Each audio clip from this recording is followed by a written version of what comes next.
전기차 무선 충전을 한다는데, 야, 그게 그러면은 전자파가 이렇게 막 나와서 건강에 안 좋은 게 아니냐? 충분히 이런 의구심이 들 수 있죠. 저런 식으로 무선 충전 패드가 있어요. 그래서 무선 충전 패드가 있고, 저건 이제 송신 패드고, 수신 패드가 이제 차에 있는 거죠. 그러니까 기본적인 원리는 우리 핸드폰 무선 충전기와 다를 게 없습니다. 이게 이제 지난번 스트리밍 때 제가 잠깐 언급을 드렸던, 그때는 이제 이걸 하겠다 였고, 실제로 지금 설치가 돼 있어요.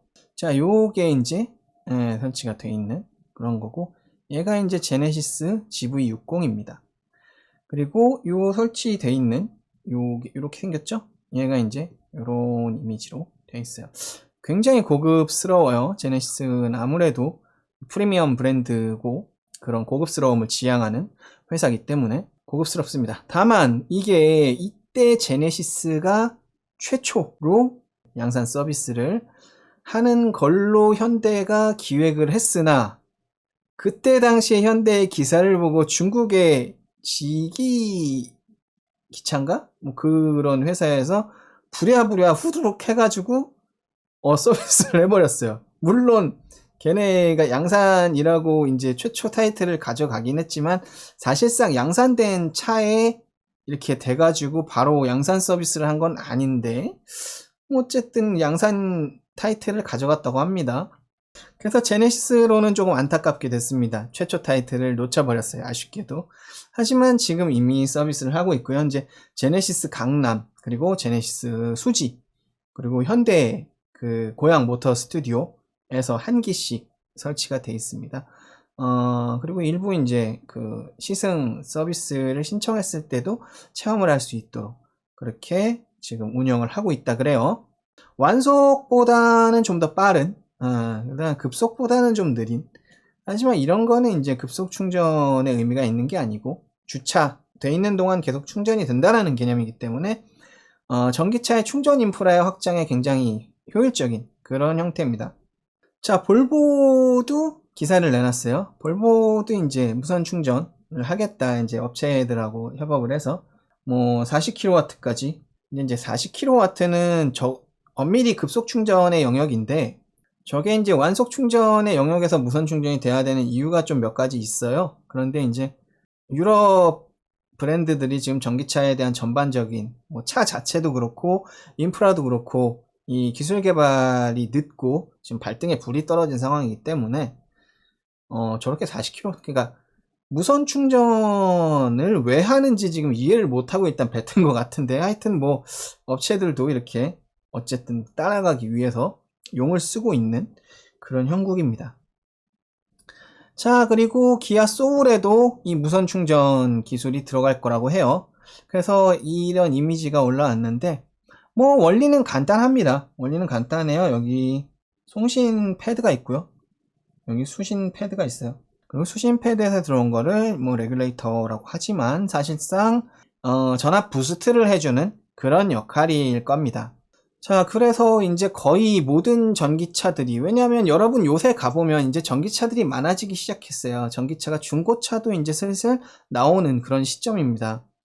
그러다 보니까 적어도 고속도로 휴게소에 정말 한 기, 두 기씩 있던 그런 조그만 충전소들은 전쟁이에요. 막 충전을 못해서 난리고요. 차들이 너무 많아서. 그나마 이제 이핏이라든가 충전소를 대량으로 확충한 곳들은 괜찮은데, 그렇지 않은 충전소들, 내가 항상 그런 데만 갈 수는 없지 않아요? 내가 뭐 출장이라든가 여행 계획에 따라서 어느 충전소, 어느 휴게소의 충전기에 들르는 게 효율적이겠구나라는 플랜이 나오는데, 사전에 그거를 내가 원하는 시간에 제때 이용하지 못하면 이게 시간이 꼬여버리거든요. 그래서 이제 여러 가지 인프라 확충을 위해서 시행돼야 되는 부분에 있다. 자, 그래서 실제로 이미 2018년 말인가요? 제 코나이브이가 나오고 채 1년이 안 됐을 때예요. 이게 당시에, 근데 이제 저 사양이나 이런 것들은 오픈이 안 돼가지고 야, 신선하네. 그리고 저 때 당시에는 이게 전기차가 지금처럼 야, 정말 내연차에 대응이 되고 내연차 시장이 이제 저물겠구나라고 할 만한 시점이 아니었어요. 왜냐하면 저도 2018년 1월에 코나 EV 나온 날에 예약을 해놓고 실제 차를 받은 건 2019년 4월이거든요. 그래서 아직 많은 전기차가 돌아다니는 시절이 아니었는데 모터쇼에 저렇게 나와 있기 때문에 사람들의 이목을 크게 끌진 못했습니다.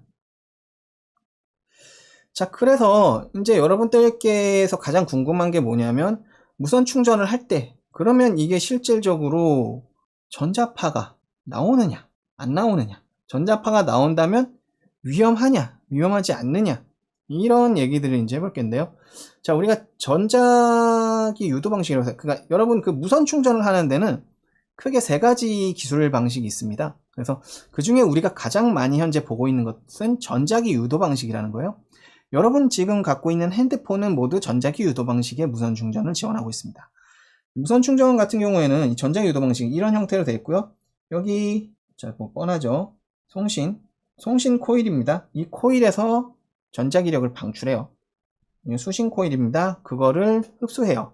그래서 요 회색이 보이시나요? 요거가 전자기장인데, 요 자기장의 형태, 여러분 어릴 때 왜 그 철가루 넣고 자석 이렇게 놓으면 이렇게 자기장 형태를 철가루로 볼 수 있잖아요. 우리가 그 형태예요. 그 형태에 나타나는 건데, 그렇기 때문에 이 자기장이 흐르는 요 형태에 딱 정렬이 맞게 돼야 송신부에서 수신부로 올바르게 충전이 되게 됩니다.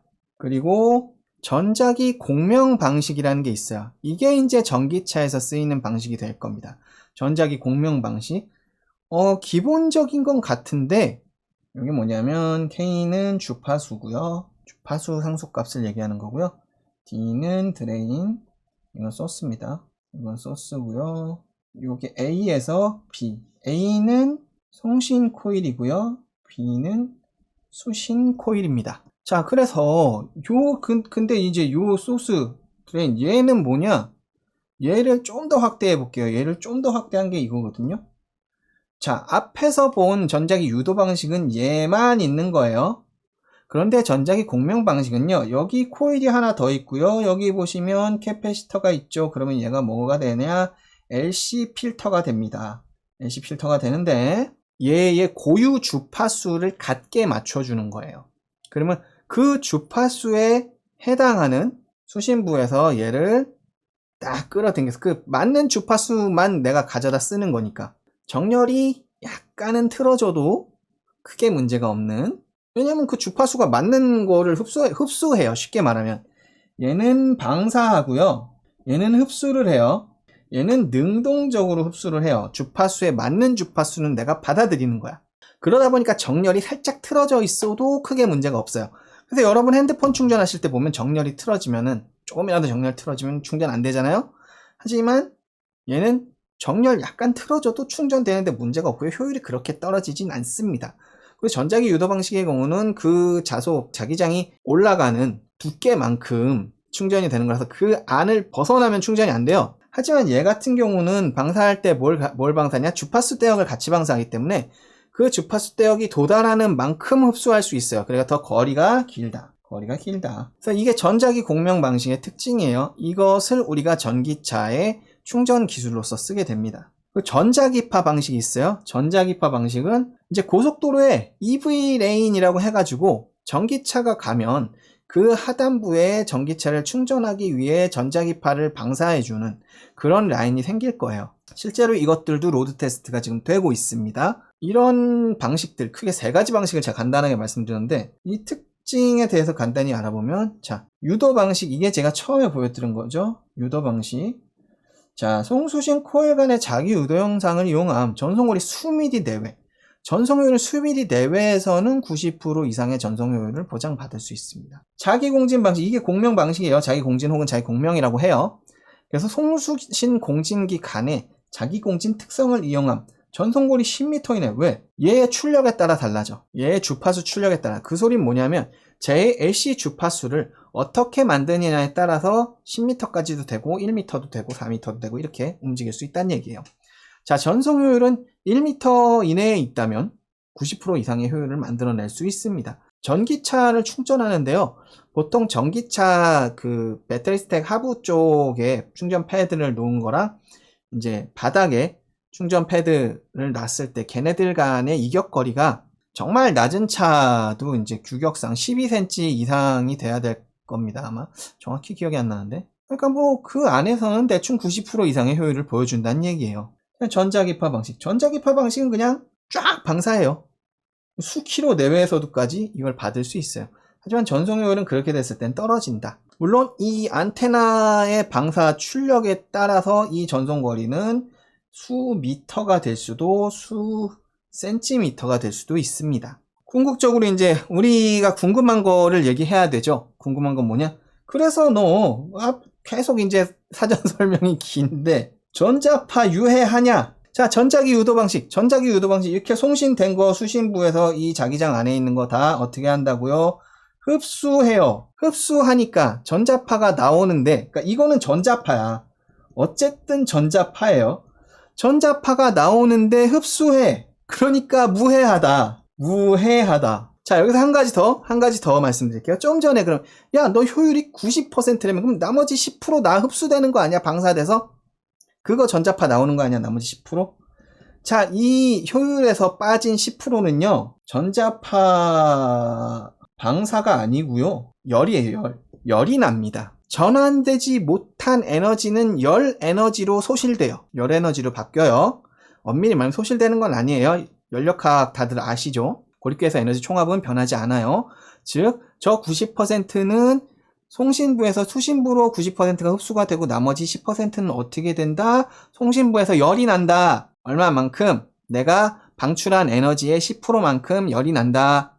그래서 여러분 무선 충전 패드를 이렇게 해서 무선 충전으로 핸드폰을 충전하고 나면 무선 충전 패드가 뜨거워지죠. 그래서 그래요. 자, 똑같습니다. 전자기 공명 방식, 유도 방식하고 다른 건 뭐라 그랬어요? LC 필터의 주파수를 내가 만들어주기 때문에 능동적으로 흡수한다. 그렇기 때문에 어때요? 더 흡수가 잘 된다. 그 얘기는 뭐다? 전자파가 나오는데 어떻게 돼? 흡수되니까 나한테 안 온다. 전자파는. 자, 마찬가지로 얘도 효율이 뭐 90% 혹은 90% 이상이라 그랬죠? 그럼 나머지 효율은 어떻게 된다고요? 열로 방출됩니다. 그래서 열이 난다. 그래서 여러분한테는 전자파의 해가 전혀 없다. 전자파 인증이라는 게 있거든요, 우리는. 뭐, 모든 국가가 있고요. 그 전자파 인증의 규정이, 그 기준이 우리나라가 세계에서 가장 빡셉니다. 정말 힘들어요. 그래서 그걸 다 통과한 제품들이 나오는 거기 때문에 걱정을 1도 안 하셔도 됩니다. 네. 자, 그런데 전자기파 방식, 얘는 방사예요. 무조건 방사만 해. 방사를 때리는 거야. 얘는 전자파가 나와. 전자파 뿜뿜. 야, 그럼 이거 어떻게 해? 너 지금 다 괜찮다 그랬다가 이거 그러면 도로에다가 레일 이걸로 깐대는데 그러면은 그냥 다 전자파 받는 거 아니야?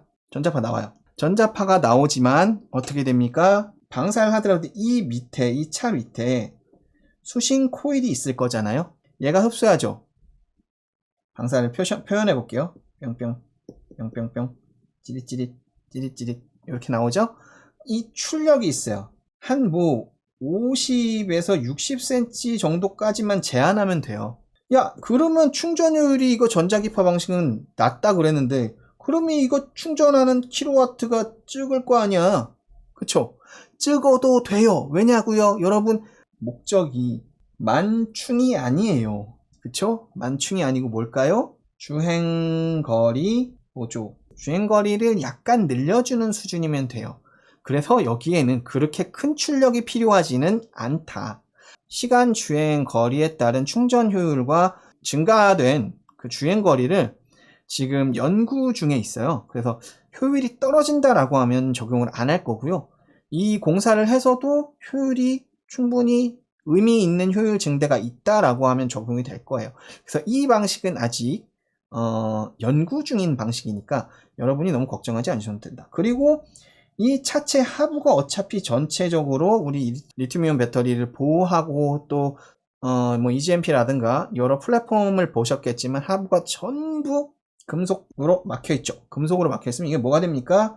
EMI 차폐가 됩니다. EMI 차폐 벽이 되는 거예요. 그래서 타고 있는 사람한테 전자파가 올 일이 없다. 다 흡수된다. 얼루 차체나 혹은 코일 쪽으로 다 흡수되고요.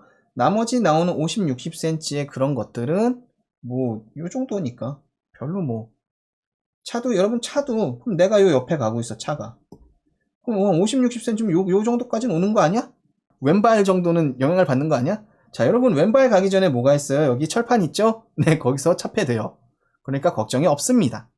그래서 전자기파 방식은 아직 연구 중인 방식이지만 이 연구 중인 방식도 적용이 되더라도 여러분께 직접적으로 전자파의 피해는 없다. 야, 그 무선 충전 전기차 전자파 발생시킨다는데 뭐 전자파가 온도시에 난리가 날 거네 이렇게 얘기하시는 분들이 있는데 절대로 그럴 일 없습니다. 다 흡수됩니다. 그리고 저게 전기차가 저기를 올라갔을 때 충전 패드에 올라갔을 때만 그게 방사가 나오고 방사된 것도 100% 흡수가 되기 때문에 그 사이에 그 충전 패드 사이에 여러분이 들어갈 거예요? 그러면 문제 될 수 있는데 그렇지 않잖아요. 거기 들어갈 수도 없어. 거기 뭐 한 10cm 뭐 12cm 못 들어가. 그러니까 아무 걱정하실 필요 없다. 그래서 전기차를 무선 충전하는 데 있어서 전자파에 대한 걱정은 정말 쓸데없는 걱정이고 그런 일은 뭐 도심 전체에 막 전기차로 인해서 전자파가 막 난리가 날 거다 이런 것은 약간 어폐가 있는 그런 일은 절대 존재할 수 없는 그런 겁니다. 그래서 그런 이상한 비과학적인 선동을 하시는 분은 하시면 안 되고요. 그런 말에 사실 혹할 수 있어요, 처음에. 그래서 속아 넘어가시면 안 되고 그거는 잘못된 정보니까 올바른 정보를 가지고 그런 일이 없다. 전자파에 아무 걱정이 없다는 거를 명심하셨으면 좋겠습니다. 자, 여기까지 하겠습니다. 고맙습니다.